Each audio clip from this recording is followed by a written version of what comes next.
everyone. Welcome to 17 Minutes of Science. My name is Sarah Cheeseman, and I'm a technical solution scientist at In Vivo Biosystems. Happy New Year. It's good to be here with you, even if things are kind of an unusual time as we begin 2022. But I am delighted to have my guest with me here today, Dr. Marius Galyan. Marius is the CEO for a company called Gallium Bio, his namesake. And one of the core missions of their company is pioneering the next generation of drug discovery for neurodegenerative diseases, which is obviously important and lofty goal. So Marius is a trained neurologist. He has a doctorate in molecular oncology from the University of Munich. And in his academic career in Saint Gallen, Switzerland, he led CNS clinical trials in multiple sclerosis with a main focus on cognitive impairment. So please welcome Marius, and I'll let you say a few words. I'm going to start my timer, and we're going to go for it. Thank you for Well, it's good to have you here.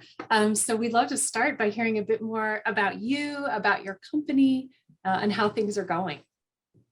So yeah, I started Gallium Bio 2015 with a research idea to discover new drugs for neurodegenerative diseases. And Gallium Bio's mission is to deliver breakthroughs in changing the future of aging and halting the progression of neurodegenerative diseases, especially Huntington's disease, Parkinson's, and Alzheimer's, where the medical need is huge. And the first compounds we developed were for Huntington's disease, as this disease is, we know a lot about the genetic mutations and causes of the disease. Thus, we have a good animal models reflecting human pathology. And so did you set about to develop novel compounds? Yes, we set out to discover new compounds, new approaches, because for the last 30, 40 years, nobody was able to find disease-modifying drugs for these indications. We have only symptomatic treatments, and I thought this is unsatisfactory, especially as a clinician. I saw in my clinical practice patients where I could not help them to stop the disease, just to help them dealing with the symptoms, but I could not stop the disease developing, progressing forward.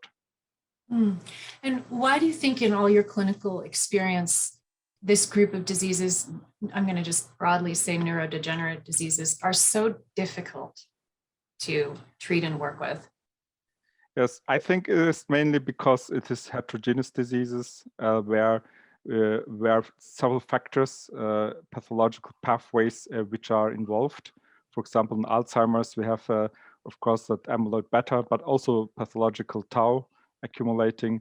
But on top of it, we have vascular disease and also inflammation playing a role. So there are a lot of different pathological pathways involved, and if you address just one of these pathways, it is not sufficient, and therefore we need treatments which address several pathways at once, and which are very upstream, which work in the beginning, where the progress, where the disease progresses forward and destroys the neurons, and this is, I think, a better approach. Okay, that's a great segue into my next question, which is using animal models in this process of discovery. So I know you use more than one kind of animal model in your work to advance your studies. And one of them, of course, is C. elegans, which is how we get to know one another, because In Vivo Biosystems works with that. Can you tell us a bit more about how you've chosen the models and how you've worked with them and how they maybe complement one another, what each of them bring to the problem? Yes, C. elegans is really ideal to generate fast results. That was the primary reason why I selected that model. And we have the opportunity to validate cost efficiently our compounds. And another advantage is that C. elegans is widely used for longevity studies, and we have more experience in interpreting correctly the results and compared with other compounds in development for aging. And that was the main reasons why I selected that model. And in the next step, we will finish optimization of our longevity drug and test them in mouse aging models. So we are using the data which we generated at your company to develop our program further and use that data to direct us in the right direction. Okay, so kind of a stepwise progression. Yes. Once you validate, yes, we hear that from a number of people, that that's a useful way to progress quickly by using a simpler model and then taking it up to a mammalian system. Well, we'll stay tuned to hear how the worm model has informed what you learn in the rodent models. I understand that Gallium Bio also incorporates a lot of artificial intelligence into your drug discovery process. Can you tell us more about how you built Neuro AI and what it does?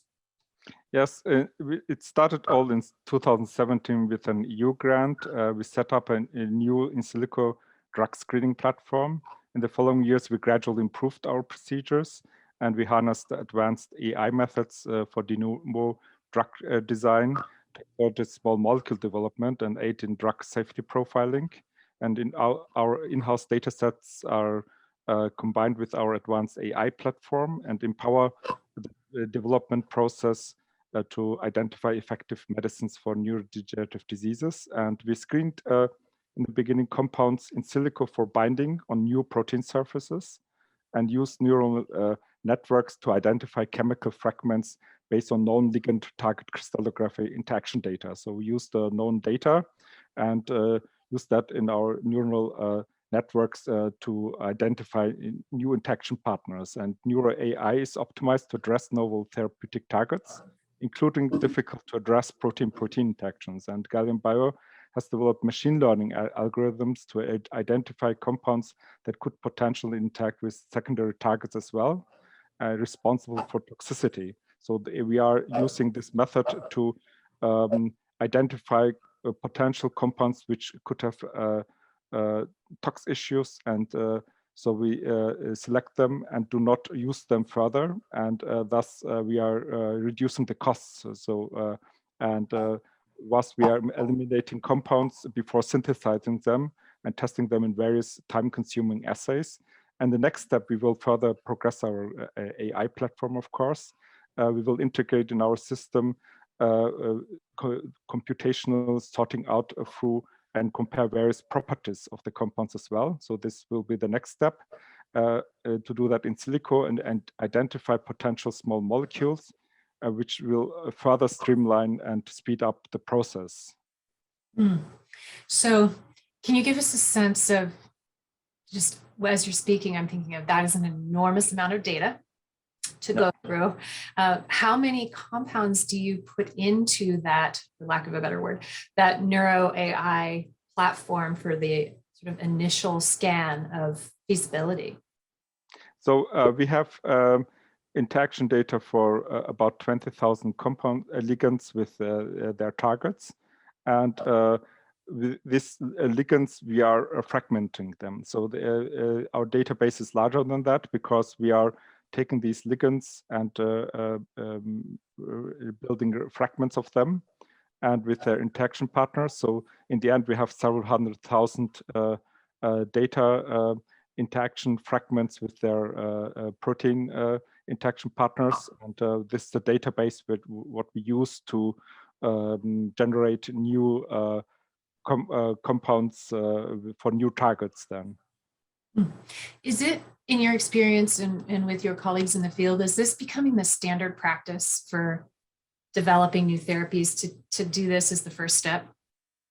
Yes, I think more and more companies are using that. And in traditional drug discovery process, the initial drug candidate took 4 to 5 years. With AI platforms, if they are fully developed, it can only take several months, and that's a huge factor.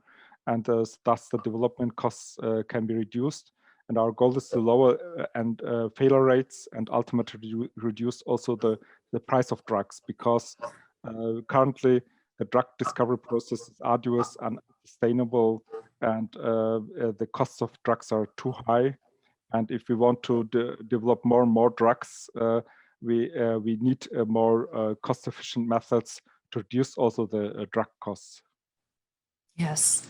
I'm also thinking, though, that with this methodology, you can just screen so many more potentials. So versus a more traditional process where you might miss some things that actually could be really useful. Yes, and that's one of the problems because we, and that's the approaches we will use in future, is there are hundreds of known targets, especially for oncology. There are a lot of targets for which we don't have any drugs. So there are already available validated drug targets for which no compounds are existing. So the list of potential targets is huge, and so we can use these new approaches to identify and do it quickly and get to clinical candidates and test them and see if these targets are really in the clinical field useful to improve patient outcomes. Fascinating. And so to bring it down to a specific example, one of the drugs you've discovered for Huntington's disease has recently entered a clinical trial. Did that go through this process you just described? Did you take an AI approach for that compound? Yeah. So our compound is not yet in the clinic. So it is a clinical candidate where we have to do still some safety, but it's close to the clinic. So and this drug has been developed with the AI system correctly. Yeah. And so what has been the time frame for that project? Yes, it is a little bit the discovery of the compounds and getting to the first scaffold, which was the clinical candidate in the end, was under a year. But because of funding reasons and developing the first assays and everything else with the grant money, we needed 5 years. But the process from starting the AI system and screening with screening assays, it took just a year to generate the scaffold, which had to be optimized in an arduous procedure, traditional way with grant money, and that was the reason why it took longer than it could have been done. But all the same, that's faster than the way things have historically been done. Yeah, that's true. Yeah. So that's pretty fast. I mean, a reaction I'm having when you say that Gallium Bio was started in 2015 is how much you've accomplished in a short span of time, really, in the lifespan of discovering and testing compounds for critical diseases. It's very impressive. Thank you. I'd love for you to tell us a bit more about Gallium Bio, about its inception, and also a follow-on question. We know that you've just joined us in the United States, moving your company here from Germany. So we'd love to hear your thoughts on why you've done that and where you hope to go now that you're here. Yes, the company started as with first my interest, my personal interest, because in my family there are several cases of Alzheimer's disease, and as a clinician, I was always I could not help my relatives, and that was the initial idea to do something about it. And there it started the whole process, and it selected Huntington's disease because we have good animal models. And I wanted to expand that for Huntington's and for Alzheimer's and Parkinson's disease.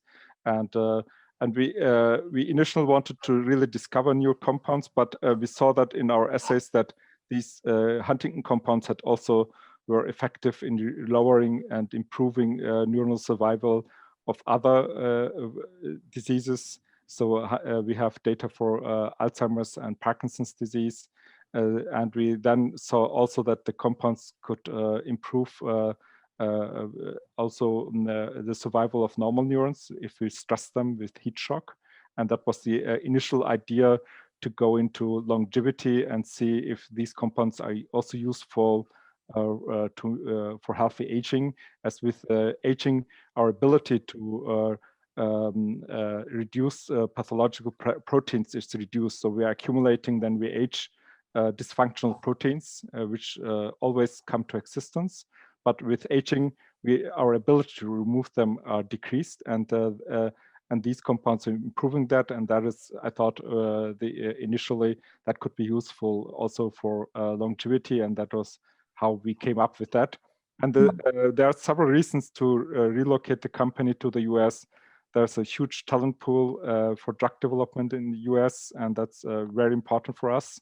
And also, our most important academic collaborators are located here in the US. And our huntingtin disease compound is at the moment currently tested by a US company for potential licensing. So that's also a reason to relocate. And last but not least, of course, the funding availability for life science startups in the US is better than in Germany. That these were, I think, a lot of good reasons to relocate from Germany to the US. That all makes sense, painting that picture. It's a big shift, though, from where you've been. And I know we were chatting before we started recording this that you're still figuring out where you're going to settle. But you've got some great options, both on the West Coast and the East Coast. So we'll look forward to hearing where you land and how you get set up here to keep moving with this important work that you're doing. Well, we've run out of time. As I said, it goes quickly like that. And it was delightful to learn more about your background, particularly about the AI piece. I find that so fascinating. And we've really enjoyed working with you and look forward to hearing where you go from here. So thank you again, Marius, for taking the time today, and we'll definitely be following along. Thank you also for being here. Thank you. Well, thanks everybody for tuning in. We'll look forward to seeing you next time on our next edition of 17 Minutes of Science.